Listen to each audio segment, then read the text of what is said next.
लूणा कहता है कि व्यक्ति सत्य में कहाँ तक पहुंच जाता है। आज हम इस रहस्य पर गौर करेंगे। व्यक्ति अंतिम सत्य में कहाँ तक पहुंचता है। आज इस बात की हम पुष्टि करते हैं। पहली बात तो ये जानना होगा कि सत्य कहाँ से शुरू होता है। सत्य सत्य से शुरू होता है, सत्य हमसे शुरू होता है। परंतु सच तो ये है कि सत्य तो कभी भी शुरू नहीं होता और कहीं पर उसका अंत भी नहीं होता। वो तो बेशुरू बेअंत है। और जो सत्य शुरू होता है वो सत्य कोई सत्य नहीं होता। जो शुरू होता है वो हमसे ही शुरू होता है। वैसे तो सत्य भी कोई सत्य नहीं होता, क्योंकि अन्य नाम में सत्य भी एक नाम होता है। जैसे और नाम ही और उन नामों की भांति भी सत्य भी एक नाम होता है। और इस विचार को, सत्य के विचार को और सत्य के नाम को हमने परंपरागत बना लिया है और इस पर हमारी धारणा गहराई से टिक गई है। इसलिए हम इस पर जोर देते हैं। अब हम इस मुद्दे पर आते हैं कि सत्य आखिरी पहुंचता कहाँ तक है। यदि हम सत्य को अलग से नहीं शुरू करेंगे तो कोई सत्य नहीं है। एक सामान्य कर्म है जो सर्वज्ञ है, वही सामान्य कर्म है। परंतु हम उसको अलग से शुरू करते हैं। हमारे करने से ही सत्य की शुरुआत होती है, अन्यथा सत्य की कोई शुरुआत नहीं होती है। चाहे व्यक्ति कितनी गहराई में उतर जाओ, चाहे कितना ही भीतर उतर जाओ, परंतु हमारे सत्य की पूंछ वहाँ तक होती है जहाँ तक हम जानते हैं, वहाँ तक होती है। और इनसे आगे जहाँ हम कुछ भी नहीं जानते हैं, जानते हैं हम, वहाँ तक हमारी सत्य की पूंछ है। और हम कुछ भी नहीं जानते हैं, वहाँ तक हमारी सत्य की पूंछ है। अंतिम हम कुछ भी नहीं जानते हैं, वहाँ तक हमारे सत्य की पहुँच है। हम कुछ भी नहीं जानते हैं, उनको शब्दों में नहीं उतार सकते, वहाँ तक हमारे सत्य की पूंछ है। तो भी हमें कुछ भी नहीं जानना, यही सत्य का जानना ही है। और जहाँ तक हमारा जानना है, वहाँ तक हम शब्दों में सत्य का वर्णन कर देते हैं। जहाँ हमारी मुक्ति होती है, मुक्ति को हम जानते हैं, वहाँ तक ही हमारा सत्य होता है। जहाँ हम कुछ भी नहीं जानते हैं, वहाँ भी हमारा सत्य ही होता है। जहाँ हम मिट जाते हैं, वहाँ भी हमारा सत्य ही होता है। मैं कुछ भी नहीं हूँ, यहाँ तक कि सत्य की पहुँच है। और मैं सब कुछ हूँ, यहाँ तक कि सत्य की पहुँच है। और मैं मुक्त हूँ, यहाँ तक कि सत्य की पहुँच है। और मैं परम आनंद में हूँ, यहाँ तक कि सत्य की पहुँच है।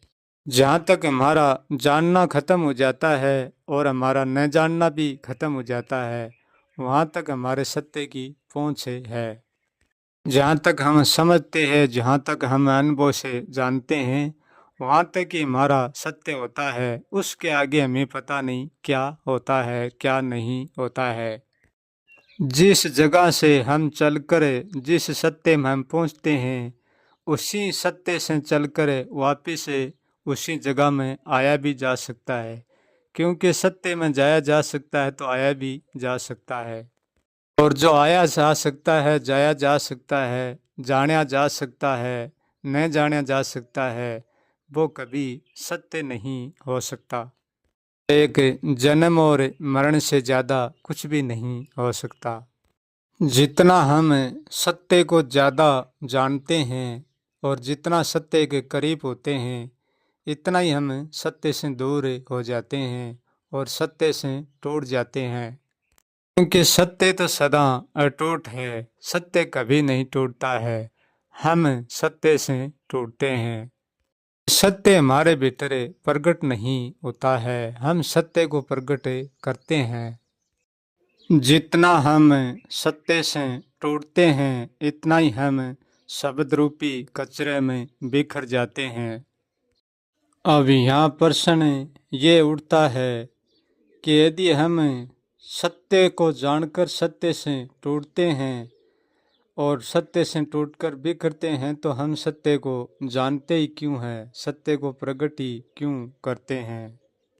हम सत्य को प्रकट इसलिए करते हैं क्योंकि हमारे पास सत्य को प्रकट करने के लिए अलावा और कुछ बचता ही नहीं है। हम चाह कर प्रकट करते हैं सत्य को तो भी करना पड़ता है, और न चाह कर करते हैं तो भी करना पड़ता है। तो न चाह का तो यहाँ कोई प्रश्न ही नहीं उठता, प्रश्न ही केवल चाह का ही उठता है। हम चाह से ही सत्य को प्रकट करते हैं, क्योंकि जिसने जन्म ले लिया है वो न चाह कर ही मृत्यु को तो प्रकट करना पड़ेगा। ऐसे ही हम न चाह कर भी सत्य को तो प्रकट करना ही पड़ेगा, क्योंकि जिस चीज ने जन्म ले लिया है उसकी मृत्यु निश्चित है। ऐसे ही जिसने सत्य की ओर कदम उठा लिया वो सत्य को जाने बिना पीछे नहीं रह सकता। वो अंतिम दम तक सत्य को जानकर ही रहता है। जैसे जैसे वो व्यक्ति जानता जाता है ऐसे ऐसे उनका सत्य बनता जाता है।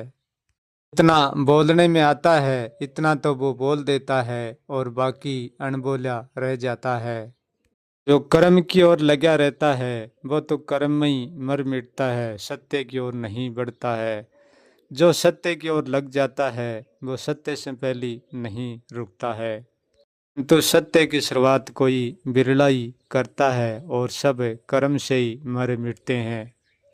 परंतु सत्य को जानने वाला केवल अकर्म ही करता है, कोई कर्म नहीं करता है। अकर्म से सत्य प्रकट होता है।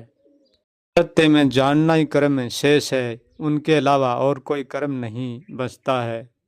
परंतु जानना भी कर्म है और करना भी कर्म है, समझना भी कर्म है, तो कर्म का कर्म। जो हकीकत सत्य है वो हकीकत में ही हकीकत नहीं है। उसमें कोई आया नहीं जाता, जाया नहीं जाता, मिलया नहीं जाता, उसको जाना भी नहीं जाता, समझा भी नहीं जाता, देखा भी नहीं जाता, टूटा भी नहीं जाता, जुड़ा भी नहीं जाता। वो सत्य ऐसा सत्य है उसमें कुछ भी नहीं होता, कोई भी काम नहीं होता। वो सत्य ऐसा सत्य है। अब यहाँ प्रश्न ये उठता है कि वो सत्य जाना भी नहीं जाता है तो फिर उस सत्य की बात कैसे करी जा सकती है? हाँ, उस सत्य को जाना नहीं जा सकता, उसकी बात भी नहीं करी जा सकती है। हम जिस सत्य की बात करते हैं वो एक टूटा हुआ, एक बिखरा हुआ कचरा है, इनसे ज़्यादा कुछ नहीं। हम जो जान रहे हैं, देख रहे हैं, बात कर रहे हैं, समझ रहे हैं, वो सत्य की नहीं, वो बिल्कुल असत्य की है, और वो इस सत्य से बिखरे हुए कचरे की हो रही है। सत्य से कुछ भी प्रगट नहीं होता है। जो प्रगट होता है वो असत्य से होता है, और असत्य जितना ही प्रगट होता है इतना ही सत्य से टूट जाता है।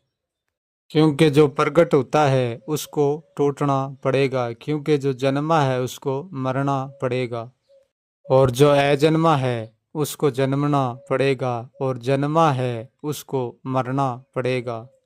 क्योंकि वो अजन्मा है तभी तो उसको जन्मना पड़ता है। यदि वो जन्मा अजन्मा दोनों ही ना होता तो उसको ना तो जन्मना पड़ता ना उसको मरना पड़ता। जन्मा अजन्मा दोनों ही असत्य तक सीमित ही। जन्मा वाणी में उतरता है, जोड़ में उतरता है, अजन्मा वाणी में नहीं उतरता, जोड़ में नहीं उतरता, इसलिए वो अजन्मा है। और अजन्मा को जन्मा इसलिए करना पड़ता है क्योंकि वो जन्मा को धारण करता है। हम जानने के माध्यम से अजानने तक पहुंच जाते हैं। हमारा जानना अजानने में समाप्त हो जाता है। जब हमारा जानना भी समाप्त हो जाता है और हमारा अजानना भी समाप्त हो जाता है, और हमारा होना भी समाप्त हो जाता है, हमारा न होना भी समाप्त हो जाता है, फिर पीछे क्या बचता है उसका पता नहीं। फिर शायद बचने जैसा पीछे कुछ भी नहीं बचता। मैं यही कह सकता हूँ और कुछ भी नहीं कह सकता। ये नहीं कह सकता कि फिर जो पीछे बचता है वो सत्य बचता है, ये नहीं कह सकता। ना मैं नाम दे सकता और ना मैं जान सकता हूँ और ना मैं ना जान सकता हूँ। मैं जिस सत्य की बात करता हूँ उसका कोई नाम नहीं दिया जाता, क्योंकि वो जानने में नहीं आता है, वो सिर्फ अजानने में भी नहीं आता है। फिर भी मैं इतना कह सकता हूँ, केवल कह ही सकता हूँ, सत्य तो नहीं है कि वो अजानने में आकर भी नहीं आता है।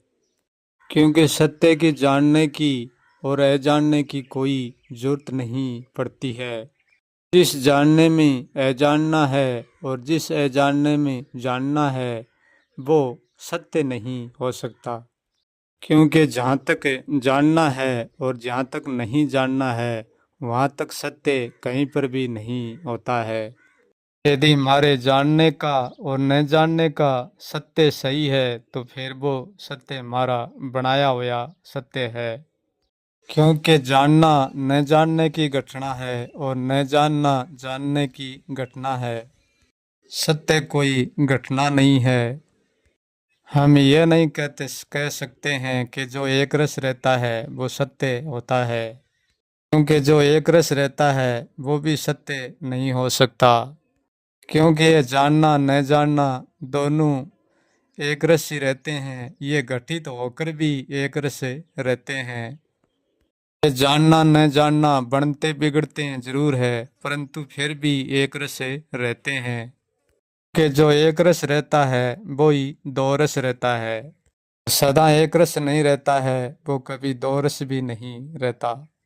कि जानने का और न जानने का कारण ही तो रस परिवर्तन है।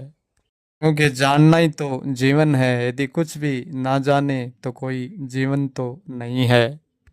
तो जहाँ जानने का जीवन है वहाँ न जानने का भी जीवन है। परंतु मैं अंतिम यही कहूँगा कि सत्य अजानने से भी अजानना रह जाता है, उसमें कुछ भी जानना नहीं होता है। उसको हम जानना न जानना कहते हैं, वो सिक्का एक ही होता है परंतु उसका पहलू दो होते हैं। परंतु उसके अलावा भी कुछ है, मैं उसको जानता नहीं हूँ, उसके बारे में कुछ भी कह नहीं सकता। और वो है हो कि भी कुछ भी नहीं है।